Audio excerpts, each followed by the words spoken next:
Hello, everyone, and welcome to our information session on Leadership Twin Cities. Thank you for taking the time to be here today to learn a little bit more about the program. And hopefully it's a good fit. I would love to see you participate and apply.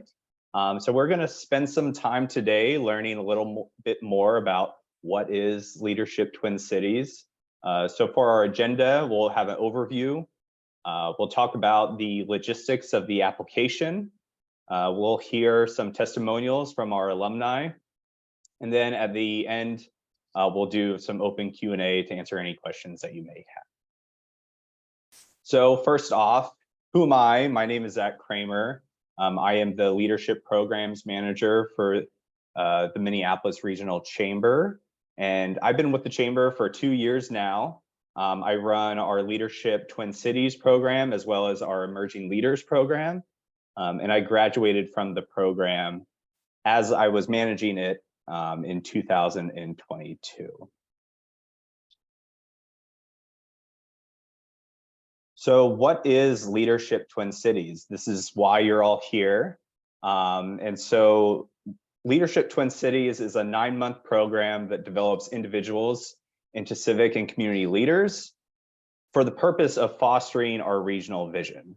Now, what is our regional vision, you may ask, and I'll show you. So here it shows that the Minneapolis Regional Chamber, we have a greater vision that aligns with Greater MSP's vision, and that's for the Greater MSP region to lead the world in inclusive economic growth by welcoming all, empowering talent, and igniting innovation. And so ultimately what Leadership Twin Cities does is we're trying to develop people to embody this vision and go forth and do great work that will bring it to life in the future. Now, how do we do that? Well, this is our method. So we are trying to develop leaders of inclusive growth by focusing on these 4 key things. The first is awareness of critical issues.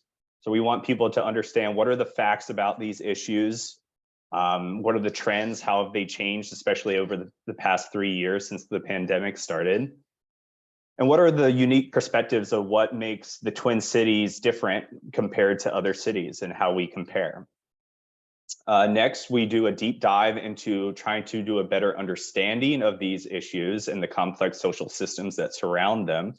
That includes the history of these issues, the different organizations, including the government sectors and nonprofits working to address those issues, and what are the challenges that they're experiencing and why they continue to be a problem. Third is we focus on action. So it's not just educational, but we want people to start putting words into action and learn about different tools and opportunities that they can do to impact these different issues. And finally, to kind of wrap everything together, we're always promoting cross-sector collaboration, understanding that it's very natural for us to accidentally silo ourselves in our own lane, and trying to expand our understanding of what the different public, private, and nonprofit sectors are doing in these spaces, and figuring out how can we collaborate and work together more often. In terms of who can participate, so this is a cohort style program. So we bring together 50 professionals, 50 diverse professionals that all have unique perspectives, and we really rely on all these different individuals to add to the program and learn from each other. And when I say diverse, we mean many different things. That includes gender and race, it includes age. So this is not just a C-suite executive program. We have people in this program that are both aspiring and experienced leaders from the ages of 25 to 65. So we have a lot of different unique perspectives that ultimately people in the room can learn from each other. We also have people from the public, private, and nonprofit sectors. And we also have people from many different industries, including education, law, hospitality, you name it. We try to have as many different perspectives in the room as possible so that we can all share and learn from each other's experiences. In terms of the critical issues and what we talk about, so over the course of this 9-month program, we have these 10 main themes of, we have an entire day dedicated to each one of these themes where we dive deeper into more specific issues. But generally what we talk about are the different cultures and communities that exist in the Twin Cities. We talk about racial consciousness. We talk about the arts, sustainability, economic development, education, talent and workforce, government, public safety and justice, and public health. And the topics that we have when we dive deeper into these different themes, I have a list of them here. So some of the things that are major objectives of understanding of what we want people to get out of these different days. So we have more specific topics that cover, the socioeconomic impacts of the Minnesota nice culture. We talk about the Minnesota paradox, disproportionate environmental impacts, equitable land development, the achievement gap, workforce barriers, how to run for office or better advocate for yourself. Some other objectives that we have in the program include understanding the perception of public safety, alternatives of policing, the different perspectives of law enforcement, understanding the criminal legal system and rehabilitation system and reentry. We talked about the social determinants of health, food deserts, and accessibility challenges around food. Talk about homelessness and mental health. So those are some of the topics that we've covered this past year. And we are always looking at the current climate of our community and always tweaking the program to make sure that what we're talking about is relevant and meeting the current needs of our community. In terms of who we have speaking in this program, so the benefit of this program, and it's tied to the Minneapolis Regional Chamber, we're able to bring together many amazing community leaders here in the Twin Cities from both the public, private, and nonprofit sectors.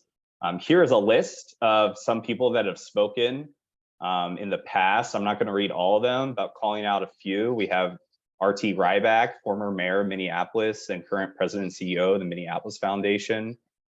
We have Deshaun Drew, who is the president of Minnesota Public Radio and alumni of Leadership Twin Cities himself. Governor Tim Walz, Secretary of State Steve Simon, and Dewana Witt, the first Black and female sheriff of Hennepin County in its history. So a lot of amazing speakers, a lot of major passions and emotions and perspectives that they give when they speak to the group. And this is just a small sample size of who we have speak. I tallied it up in this past year. We had close to 70 speakers that people were exposed to between panel discussions and individual speakers. So lots of different perspectives for you to learn from in this program. I get this question a lot. What does a typical day look like? So a typical program day, this is our typical agenda. People start arriving at 8 a.m. These are full business days, typically on the second Thursday of every month. That's not always the case, but it's always on a Thursday. And they typically start at 8 a.m., providing breakfast and the opportunity for people to network with one another. And then our official programming will get started around 8:45. We'll do a welcome, introduction, and an activity to get everyone's blood flowing in the morning. And then typically over the course of a full day, we cover 4 major topics of conversation, typically 2 in the morning and 2 in the afternoon. Sometimes we have more than that, depending on what all that we want to cover in the day. but we will provide lunch in the afternoon. And then we have our 2 more speakers in the afternoon after lunch. And then we work on debriefing and closing out the day around 3:45, and then we do a final wrap up around 4:30. And we always have a social happy hour kind of event planned very close to where we're having this event, that if people have the option to hang out and continue to network and debrief all the major learnings that they had for the day.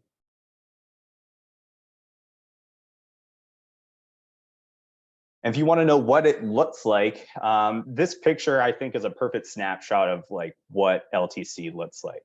You have this very intimate experience with an influential speaker. Here on the left, we have Peter Frosch, the CEO and president of Greater MSP, amongst a group of various individuals.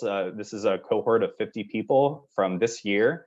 You get to have a close interactive experience, ask questions, and it's truly just a wonderful place to be, being surrounded by other civic-minded leaders, where you can get a lot of great conversation going, and people kind of feed off that energy. And I love leadership Twin Cities. I think you should all apply. So this is kind of what it looks like on your typical basis.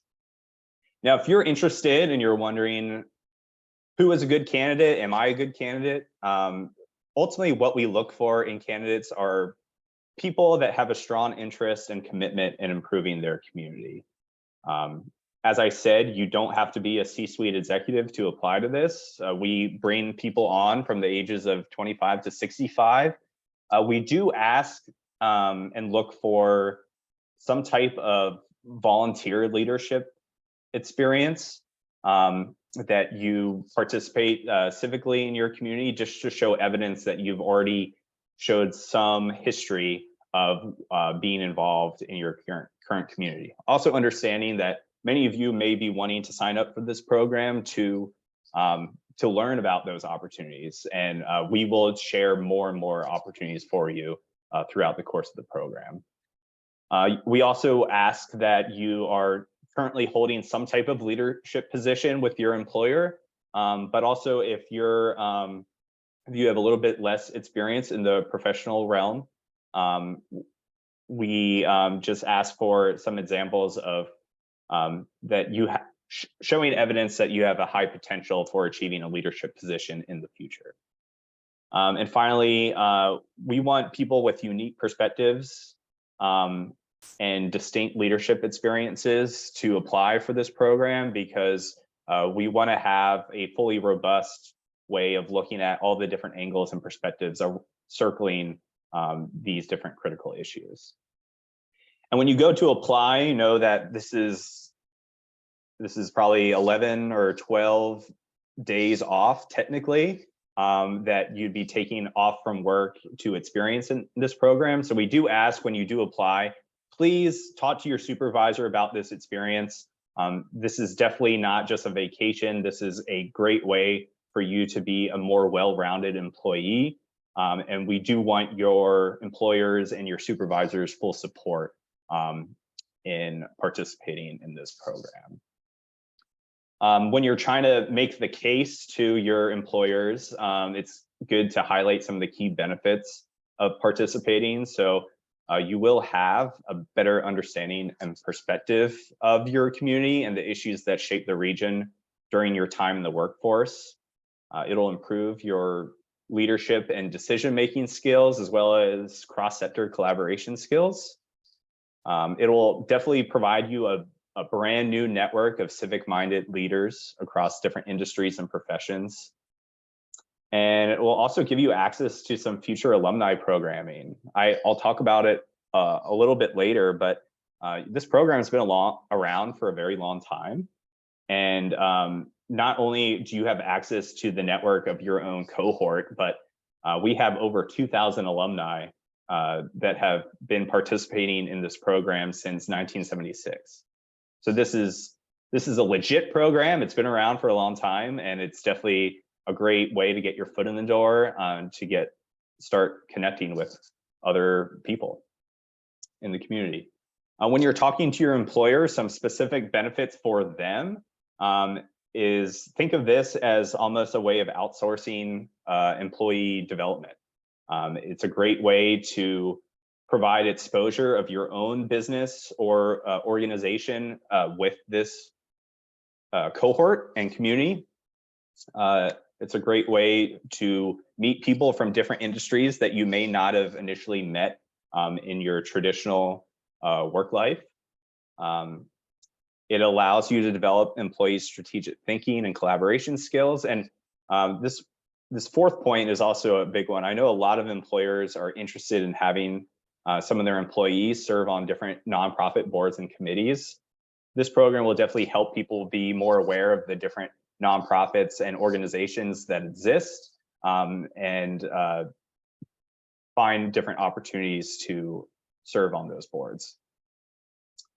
And finally, it helps employees just develop a greater personal vision of what is it that they want in terms of engaging with their community, and have more tools and resources to achieve their own personal vision.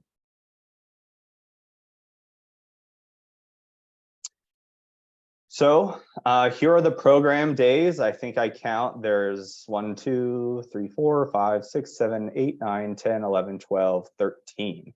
2 of these days are half days that are virtual, but all these other days are in person. And I know that might seem like a lot of days, but this is truly a very unique and special experience for you to be together with the same group of like-minded individuals to really understand the needs of your community and figure out how you can better engage.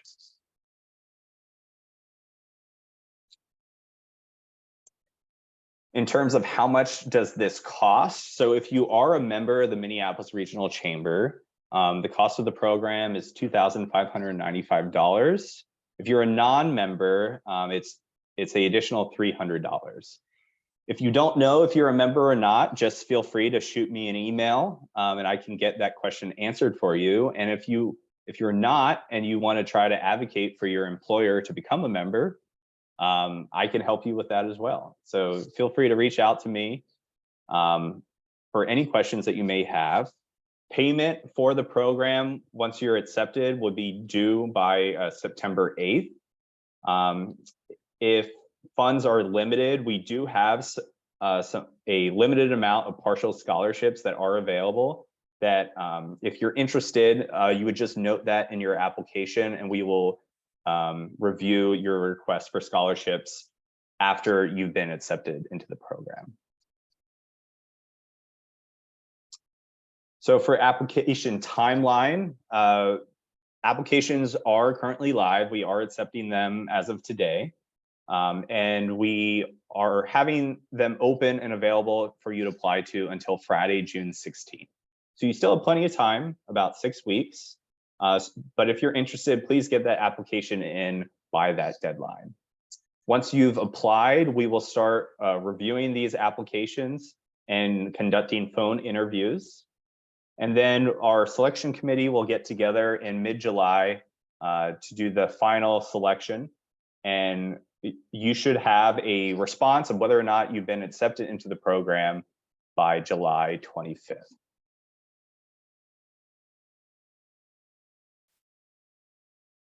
So that's everything I have about the program in terms of hearing what some alumni have done with their experience and some testimonials. As I mentioned, the program's been around since 1976, and we have over 2,300 alumni.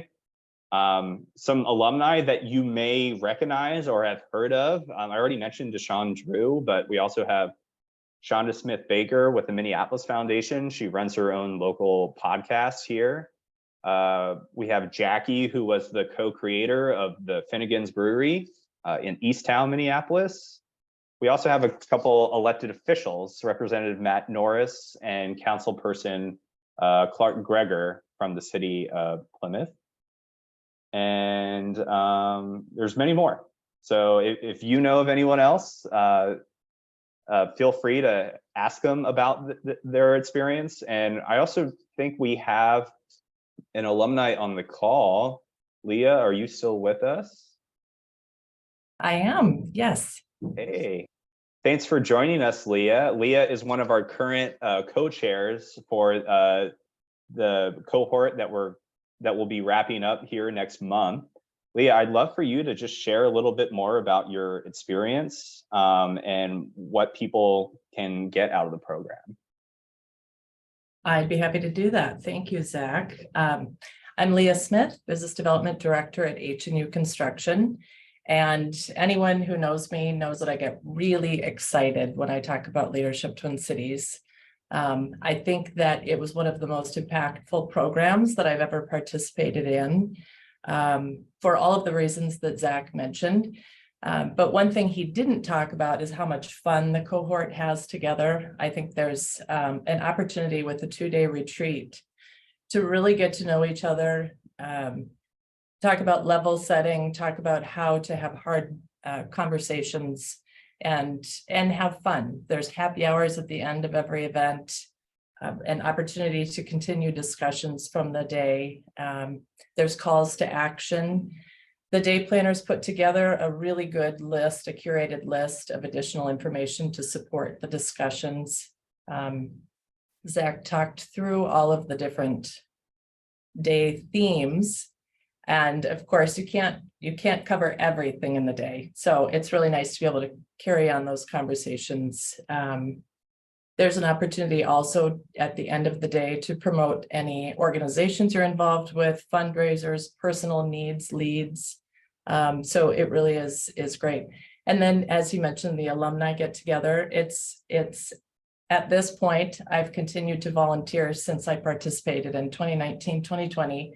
So Zach mentioned I'm a co-chair this year, but I'm also on the steering committee. I'm a day planner.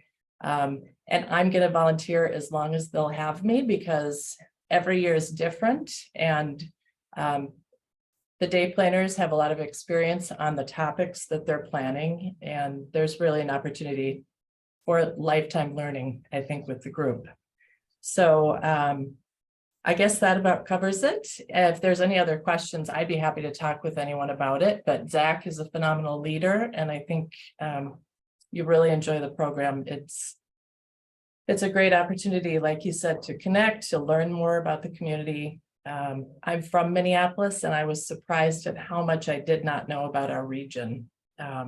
So anything else, Zach, that you want me to talk about? No, I think that was great, Leah. Thank you. And I think that's a perfect segue for us to just open up to Q&A, and Lee and I are happy to answer any questions that you may have. I guess I'll start real quick. I see there were a couple of questions in the chat while I was presenting, so I can answer those now. But there is a question about travel. And so this being Leadership Twin Cities, we do try to keep everything pretty much in the metro area. Between Minneapolis and St. Paul, we do visit both sides of the city. I would say the furthest that we have traveled outside of the metro is not really outside the metro. Like, we go down to Bloomington. We've been down to like the airport or close to Fort Snelling, and we've been as far north as Northern Hennepin County Community College. So we're not really going too far, more than 30 minutes outside of the downtown region. And in terms of slides, so I will, for everyone that registered here, I'll send a follow-up email that will include both the slides as well as a recording of this presentation for you to review. So no worries there. But if you have any more questions, feel free. I'd love for people to unmute and just talk rather than me reading the chat, but if I can read the chat as well. But if anyone has any questions, throw them at us. And I'd like to just add on the location. Every month is different, and it's fun to go to venues that I wouldn't have normally gone to in my daily activities. And so seeing different organizations around the Twin City, learning about what they do, how their leaders are involved in the community is a really nice aspect as well.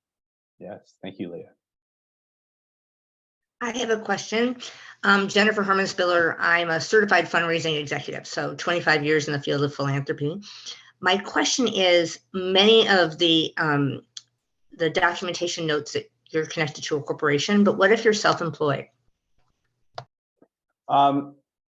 So self-employed people are more than welcome to apply to the program. We've had several self-employed individuals participate this past year and previous years as well. So that's certainly not a deterrent for self-employed individuals to apply. More so bring up certain corporate entities just because typically employers will sponsor a individual's tuition to participate. But if you're more than willing to front the cost of the tuition, and as I mentioned, we do have some partial scholarships available as well for small businesses, self-employed individuals, and nonprofit organizations as well. Any other questions?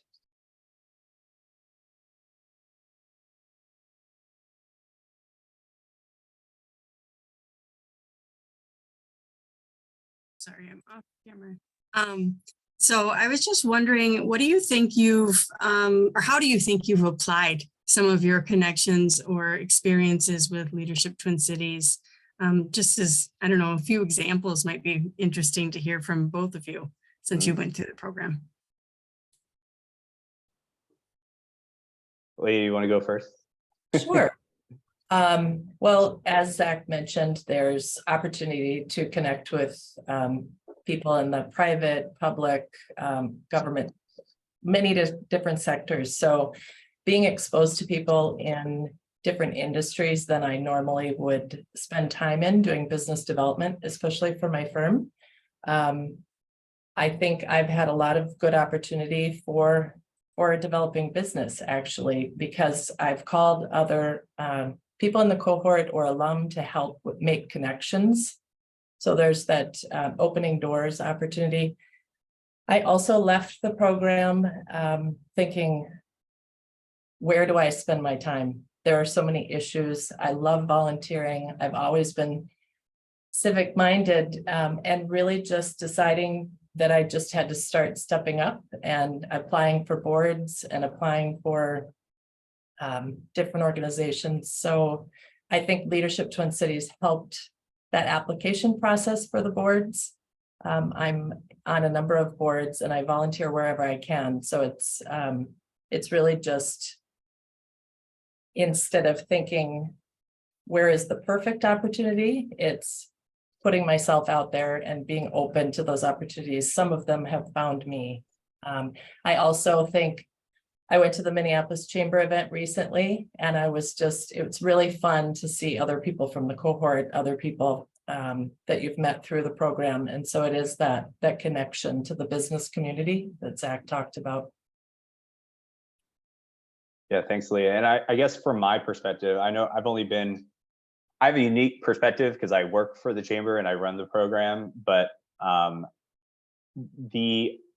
the amazing opportunity to be surrounded by 50 people that are all in the active learning mode, but also they're not just students, they're also experts in their own field, that you're almost surrounded by 50 mentors that all have unique different perspectives that you can learn from. And I'm just constantly learning all these different ways of tackling community issues. And we know that these issues are complicated. There's no one silver bullet solution to tackle them. And having the voice and hearings of all these different perspectives is just a great way to expand your perspective and be like, oh, I never thought of it that way. And in terms of like leadership afterwards, like I'm now on the board of the downtown YMCA because of this, and I'm actively looking for more opportunities for me to share my own learnings from this program with those boards that don't necessarily have that training and experience. And I'm always, since I'm the common denominator across every cohort, I'm always actively learning and trying to make the program better. And particularly last year, we had a lot of feedback from the cohort wanting to dive deeper into conversations about racial inequality after all the events that happened with George Floyd in our own backyard. And it was from that feedback that we completely changed our mission of our program to not just focus on critical issues, but focus on challenges of inclusive growth in our community and have a better understanding of what are those disparities across all these critical issues and how do we tackle them head on. And that's just been an amazing growth opportunity for myself and for the chamber at large. And we're just very excited to keep learning and always actively learning.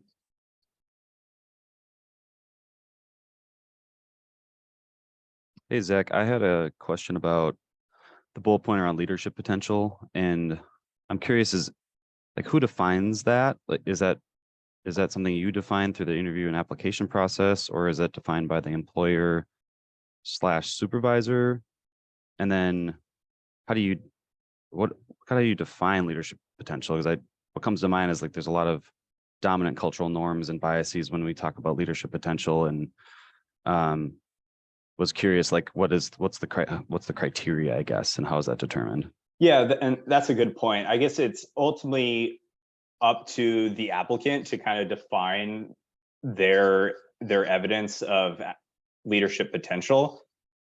We are pretty open to those interpretations, and honestly, if you're taking the initiative to apply in the first place, you have a lot going for you. But also, like, we just want to see some clear evidence that you've taken initiative and leadership on what you're working on day to day. And I want to be very clear, you don't need to be a people manager to be considered a leader. And there are plenty of individual contributors that are amazing leaders that help our organizations be successful. That when we define leader, we're looking for people that inspire others and take initiative to do what is necessary.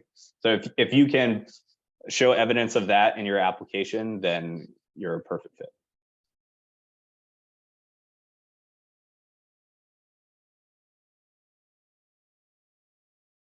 Any other questions?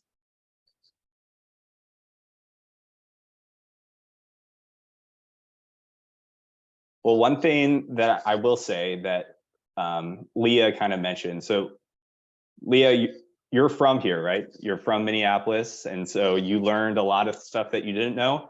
I will also say I'm not from here. I'm from Philadelphia, Pennsylvania. And likewise, this program is a great way if you're new to the area, you're a transplant and you want to get a better understanding of what is this new city that I moved to. This is a great way of really having a true appreciation for the complexity of the Twin Cities, because this is more complicated than just, it's not leadership Minneapolis, it's leadership Twin Cities. And so it gets really confusing and gray in some areas of, is this a Minneapolis or St. Paul thing, or is it both? And we try to do our best to paint a broad picture of everything that's going on and the complexities there. And don't feel like you have to have grown up here to be a good fit for this program. And I would just add to the year that I participated in, and every year since, there, as Zach mentioned, are such a broad range of people at different points in their career. And so it's fun as a participant and as a day planner to be able to interact with people who are more senior and newer in their careers, and just to have those different voices. Well said. Last call for final questions.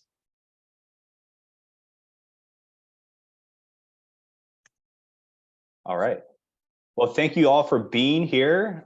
Feel free to email me with any questions or follow-up questions that you may have. Again, I will send out the slides and the recording to all of you after this.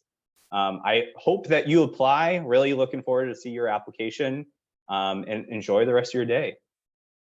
Thanks, everyone.